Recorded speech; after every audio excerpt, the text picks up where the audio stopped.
Alors, je vais essayer de vous expliquer tout ce qu'il faut savoir concernant les dosages. Alors, dans un premier temps, en pH-métrie, dans un second temps, en conductimétrie. Par ailleurs, on va évoquer un petit peu tous les points, tous les petits détails qui sont bien à maîtriser. Et je terminerai cette petite séquence par un petit peu de chimie microscopique avec les mouvements de flèches là qui posent souvent problème. Je propose un premier dosage, alors que je vais résumer par le dessin. Donc une burette, immédiatement. Je vais introduire de la soude par la burette. Donc la soude qui est une base forte. Un bécher avec agitation. Et je propose de doser un acide assez répandu, à savoir l'acide acétique. Alors l'acide acétique, dans le nom systématique, c'est l'acide éthanoïque. Alors le but d'un dosage, c'est de déterminer sa concentration. Donc sa concentration à lui, je vais l'appeler C2. Alors molaire ou massique, cela va dépendre des questions. Pour cela, il faut connaître un réactif sur les deux. Donc ici, le réactif connu, ce sera la soude. D'accord. La concentration est connue, concentration C1, 1,0010-2 mol par litre.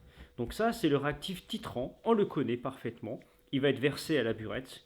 Et le titré, l'inconnu, c'est l'acide éthanoïque. Alors la formule d'acide éthanoïque est connue, 2 carbone, c'est un acide carboxylique.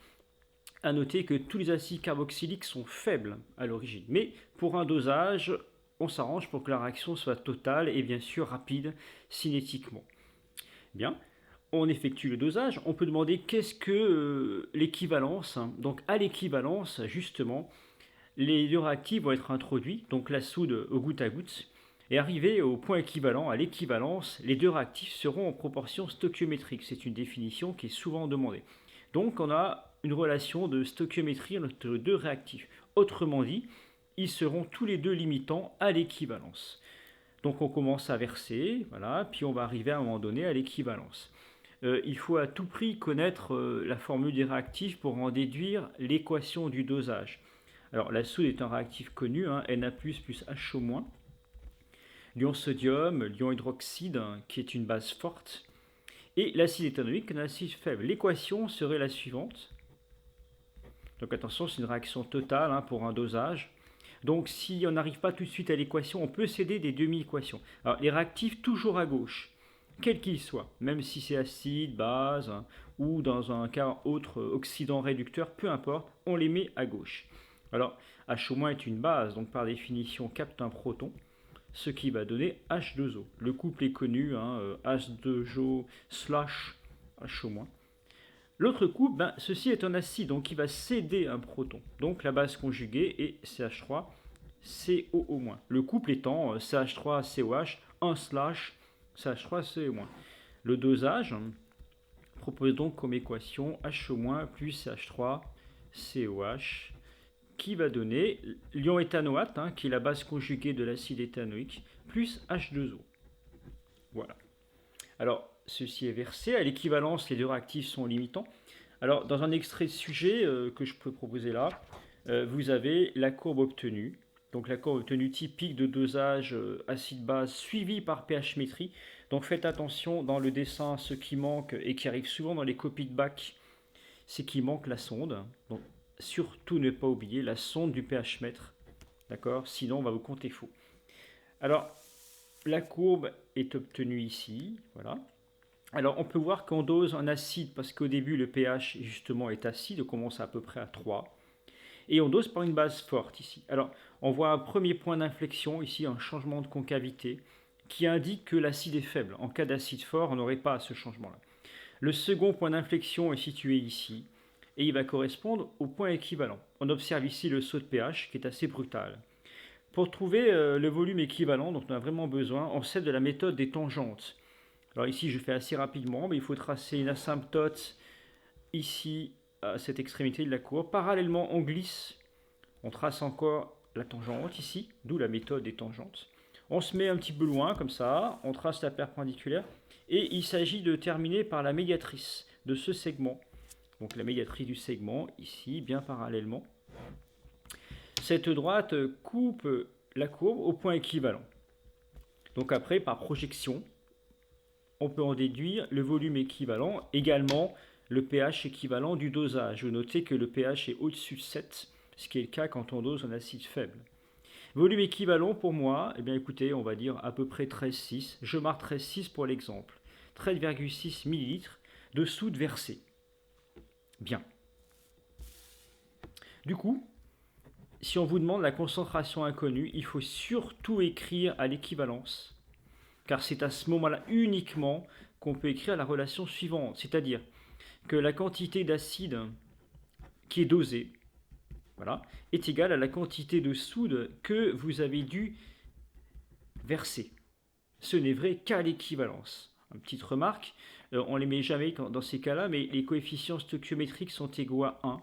Donc il faut toujours penser, dans notre tête au moins, à diviser par 1. Donc là, comme les coefficients sont égaux à 1, il n'y a pas de souci.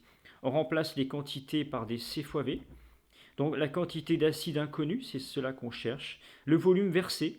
Alors dans mon bécher, je ne l'ai pas écrit précédemment, mais par exemple, j'ai prélevé 10 ml d'acide éthanoïque. Donc là, le volume, c'est 10 ml. Et la quantité de soude versée, alors c'est du C1 fois, et le VE, c'est le VE que j'ai trouvé précédemment dans ma courbe. Donc ici, à la courbe, on a trouvé 13,6. Bilan, concentration inconnue, c'est donc C1VE sur V2. Voilà, il suffit de remplacer. Donc C2, ça nous fera une concentration molaire. Alors C1 est connu, on avait marqué 1,10-2, c'est la soude, base forte. Volume équivalent, j'ai marqué 13,6. Et volume introduit d'acide dans le bécher, 10. D'accord? Donc on trouve ainsi la concentration inconnue. Donc ça nous fait 13,6 fois 1,0010-3. D'accord? Donc ça fait 13,6-10-3. Ou alors, en écriture scientifique, 1,36-10-2 mol par litre. On n'oublie jamais l'unité et également les chiffres significatifs. Alors là, 3 chiffres significatifs, on en garde 3 pour le résultat. Voici donc un résultat de dosage par pH métrie, donc d'un acide faible par une base forte.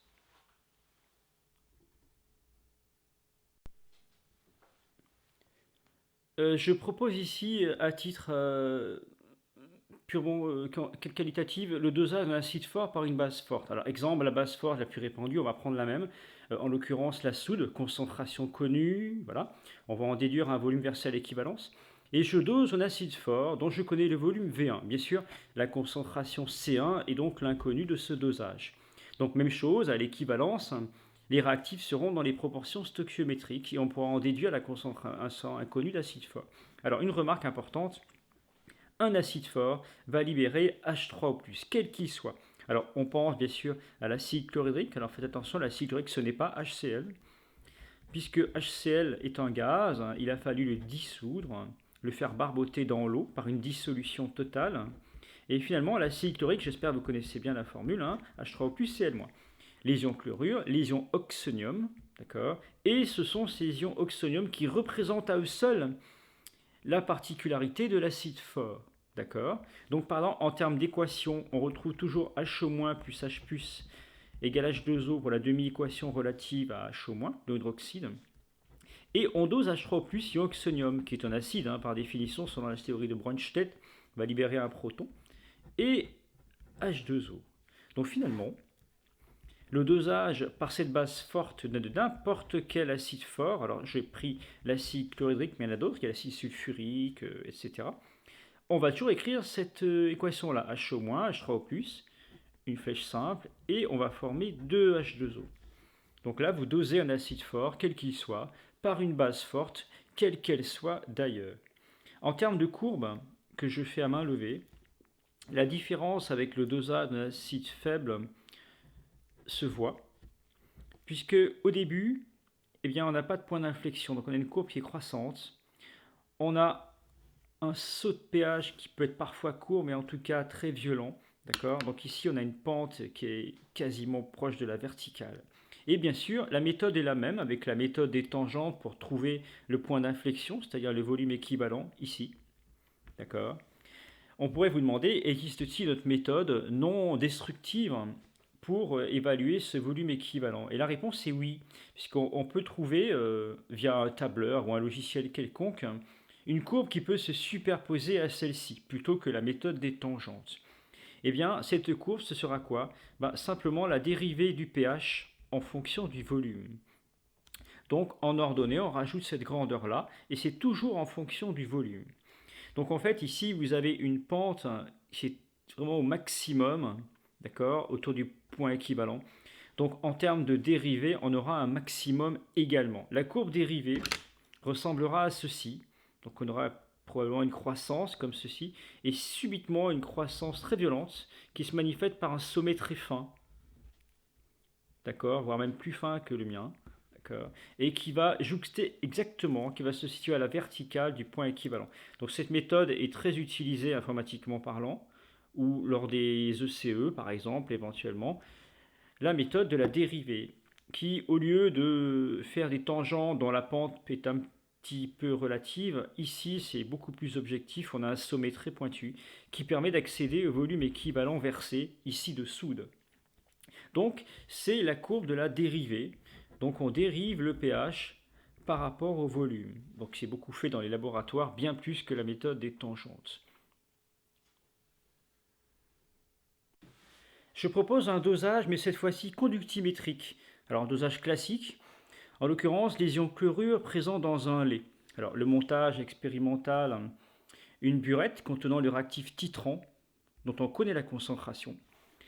Dans un grand bécher, on dispose le turbulent pour l'agitation et 10 ml de lait, dilué 5 fois. Voilà. Alors on n'omet pas évidemment la sonde. Et là en l'occurrence il s'agit d'une sonde conductimétrique. Alors, le nitrate d'argent, c'est réactif titrant, connu donc, Ag+, Ne3-. Et on est censé ici doser les chlorures présents dans le lait, qui va nous donner l'indication de la fraîcheur du lait. Donc on peut se retrouver dans un laboratoire de qualité, où on vous demande simplement de tester la fraîcheur des laits à la sortie de la chaîne de fabrication. Le lait consommable, si la concentration massique est comprise entre 0,8 g par litre et 1,2 g par litre. Bon. Alors, 10 ml de lait dilué 5 fois, et on a rajouté énormément d'eau. Alors, on pourrait vous demander, voilà, oui, pour quelle raison est-ce qu'on a rajouté autant d'eau? Alors, une des raisons principales, c'est quand même de pouvoir immerger la sonde, parce que 10 ml dans un bécher avec une sonde en conductimétrie, c'est pas suffisant. Donc, on peut rajouter de l'eau, d'une quantité assez importante, alors de l'eau distillée, puisqu'elle n'apporte pas d'ions. C'est important parce qu'en conductimétrie, ce qui va vous permettre de lire le sigma, c'est bien sûr la concentration des ions. Donc ça n'influe pas et ça permet d'immerger simplement la sonde. On donne également les conductivités ioniques molaires des ions présents. Alors ici, il faut toujours faire attention à tous les ions, y compris les spectateurs. Alors là, le chlorure va réagir très bien. Il va réagir avec Ag+, en l'occurrence, mais il ne faudra pas oublier que les NO3- sont introduits aussi par la burette au fur et à mesure et qu'ils influent sur le sigma. D'accord? Ici, plus les lambdas sont grands, plus l'ion est conducteur. Alors, en termes d'équation, alors le réactif titrant, ce sera Ag+, qui va réagir avec les chlorures, et on a une réaction de précipitation avec formation du chlorure d'argent qui est blanc, qui noircit un peu la lumière. Donc là, on se sert d'une précipitation pour faire une réaction de dosage, donc qui est également totale. Voilà. Alors la concentration est connue, les volumes est connu, voilà. On procède au dosage au goutte à goutte et on lit à chaque fois la conductivité. Alors le genre de courbe obtenu est le suivant. En fonction du volume, on peut lire la conductivité par exemple. Alors on pourrait l'avoir en microsiemens par centimètre, ce qui est assez courant avec les conductimètres du cours. Et on voit des points expérimentaux qui peuvent, alors je dessine à main levée comme ça, qui peuvent avoir cette forme-là, donc des points expérimentaux. Bien. Alors les valeurs typiques de conductivité à ce moment-là, ce serait autour de 300, 350 microsiemens par centimètre. On vous demande de déterminer expérimentalement le volume équivalent. Alors comment procède-t-on? C'est simple. On a des points expérimentaux. On s'arrange pour avoir l'asymptote à l'origine, qu'on prolonge amplement. Une asymptote infinie qu'on prolonge également amplement. Alors on peut l'avoir à n'importe quel endroit, peu importe, voilà. Les droites sont concurrentes en un point qu'on prolonge sur l'axe des abscisses. Et sur l'axe des abscisses, on va lire VE. Alors, pour l'exemple, je choisis par exemple VE égale 12,5 millilitres. Alors, oralement, je pourrais vous demander également, oui, expliquer pourquoi on a une pente ici décroissante et là, pourquoi la courbe est croissante. En fait, le sigma que vous lisez dépend de tous les ions présents. Donc nous avons les chlorures, nous avons les Ag+, et également les Ne3- qu'il ne faut pas oublier, bien qu'ils soient spectateurs. Et là, effectivement, avant l'équivalence, c'est-à-dire avant ce point E qui est là, d'accord, on verse goutte à goutte les ions argent qui réagissent immédiatement avec les chlorures, voyez. Donc avant l'équivalence, il n'y a jamais d'Ag+ dans le mélange réactionnel. Ag+ est limitant.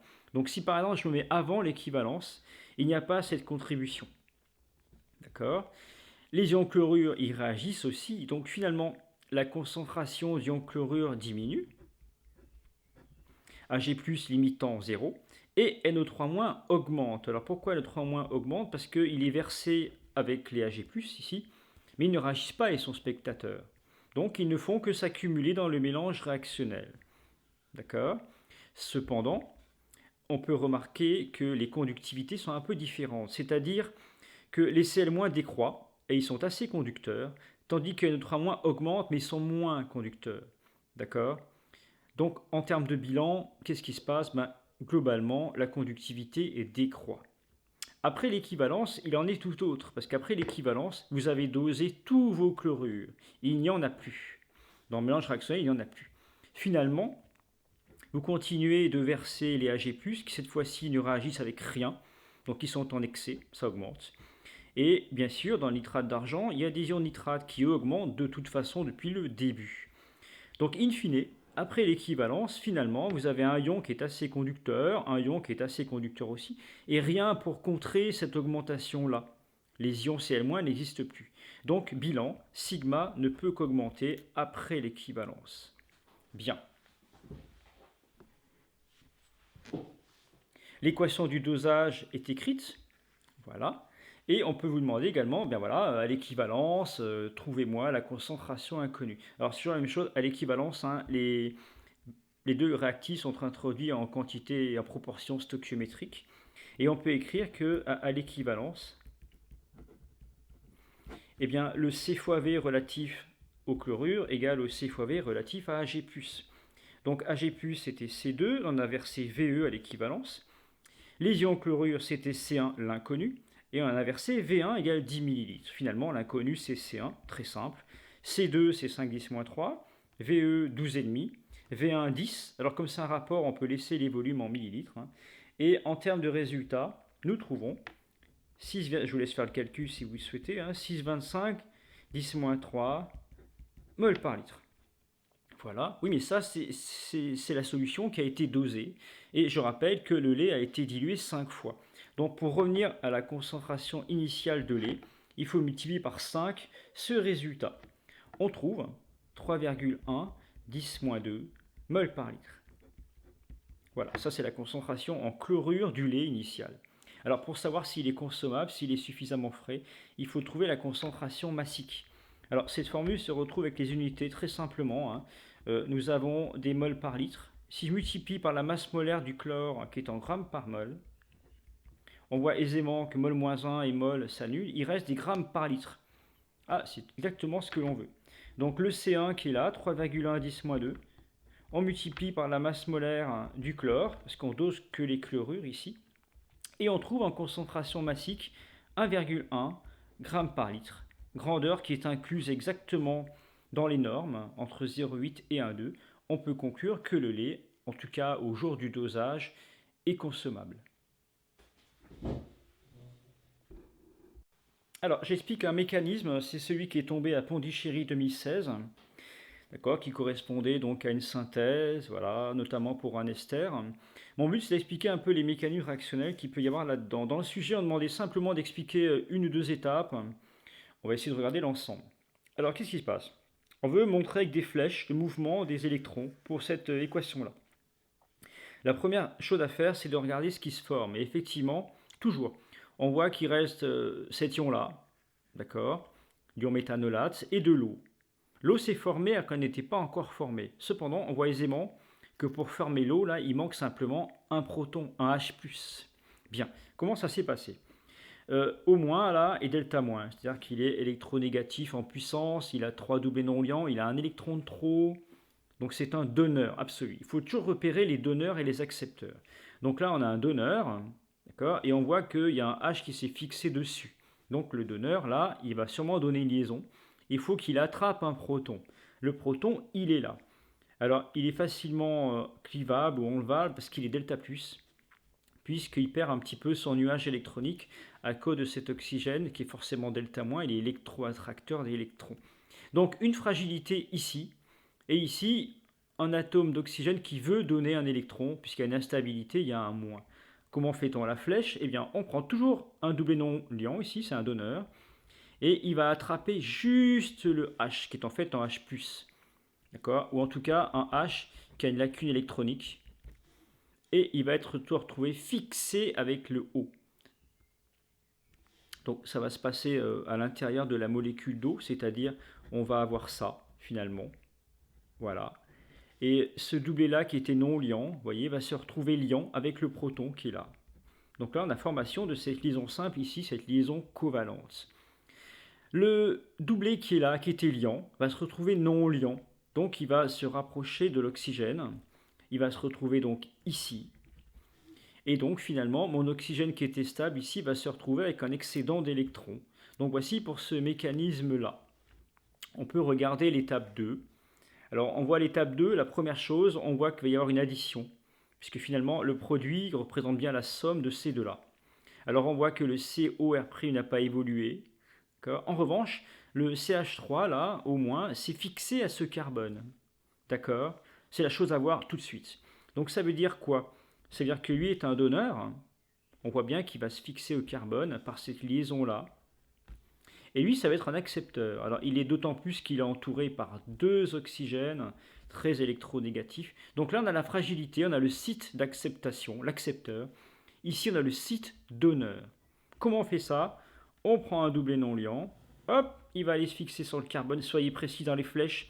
Il faut qu'on voit au bac que la flèche est fixée sur le carbone et pas à côté, comme on voit souvent. Attention, actuellement, mon carbone a 1, 2, 3, 4, 5 liaisons, il est pentavalent, ça ne lui va pas, il ne veut être que tétra.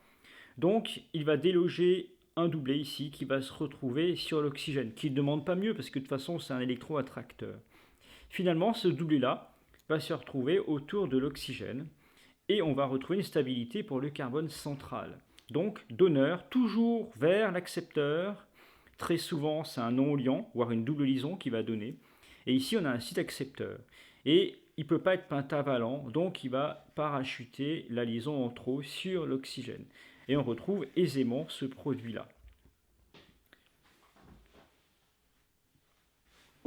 La suite, eh bien, on voit ici une élimination en quelque sorte, puisqu'on avait une grosse molécule, un ion, et qu'on a éjection d'une petite molécule, un ion en l'occurrence. Comment on voit ça? Qu'est-ce qu'on regarde en premier? Eh bien, l'évolution de l'oxygène. Instable, une charge en trop, il est devenu stable. Pour passer de là à là, que s'est-il passé? Eh bien, un doublé non liant devient liant, donc on fait la flèche comme ça. On est toujours d'accord qu'à ce moment-là, le carbone est pentavalent. 1, 2, 3, 4, 5, ça ne va pas. Il va donc éliminer la molécule qui est ici, l'ion en l'occurrence. On voit bien que c'est lui. Comment on l'élimine? Eh bien, on reporte ce mouvement électronique qui était amorcé ici par celui-ci. Donc cette liaison qui est covalente va devenir un doublé non liant, par exemple ici. D'accord? On voit bien ce mouvement-là. La molécule est partie, c'est une élimination. Bilan, j'ai un doublé ici carbone-oxygène très stable, ça stabilise ma molécule. Nous obtenons ici un ester, qui est le produit de la synthèse, qui est élaboré dans cet exercice de bac. On a élimination ici d'un ion, qui va d'ailleurs se combiner avec une molécule d'eau qui est dans le solvant. D'accord? Alors pour ce mouvement-là, rien de très compliqué, on va récupérer H-. Alors comment ça se passe? Comme tout à l'heure, on voit que le H ici, il a disparu, vous voyez, disparu ce H-là, parce qu'il a été entrepris par l'oxygène. Donc ici, on fait partir le doublé non liant qui va prendre que le H qui a une lacune électronique. Et finalement, on va retrouver le OH qui est là. Et ce doublé-là, il va s'approcher de l'oxygène pour devenir non liant. Donc on récupère l'ion hydroxyde. D'accord? Au passage, vous remarquez que nous avons l'ion hydroxyde dès le début de la transformation. On le retrouve à la fin. Donc si on voulait l'équation bilan de l'estérification ici, on remarque que ce réactif-là s'annulerait en termes de bilan. D'accord. Alors qu'il intervient évidemment dans toutes les étapes, hein, c'est un réactif essentiel, mais en termes de bilan, il ne se montre pas. Donc c'est la définition propre d'un catalyseur. Donc la question a été posée, le rôle de l'ion hydroxyde ici, c'est un catalyseur. La réaction se fait en catalyse basique.